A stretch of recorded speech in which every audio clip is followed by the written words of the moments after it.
Assessore Panariti, lei ha colto un'atmosfera positiva qui nel centro commerciale di Gemona del Friuli per la nuova iniziativa dell'RC Negozi che ha rilevato la Bernardi dando garanzia di posto di lavoro a circa 60-70 persone. Sì, un momento molto positivo perché dopo un lungo periodo di difficoltà e di cassa integrazione i negozi del gruppo Bernardi sono riaperti, un imprenditore nuovo, una filiera anche di produzione, la possibilità di crescere in un rapporto di collaborazione importante con il commissario, con il nuovo imprenditore, con le organizzazioni sindacali, con una regione che ha monitorato con attenzione tutto il percorso e quindi tutti insieme oggi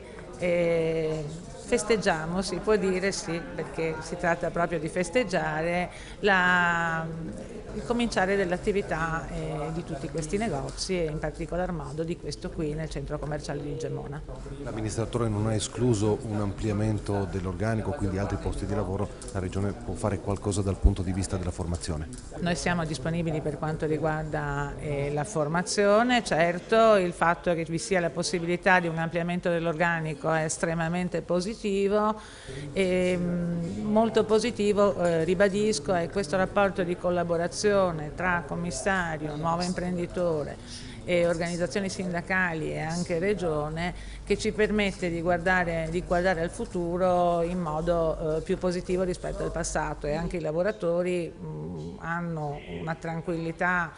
per il posto di lavoro dopo un periodo lungo di cassa integrazione.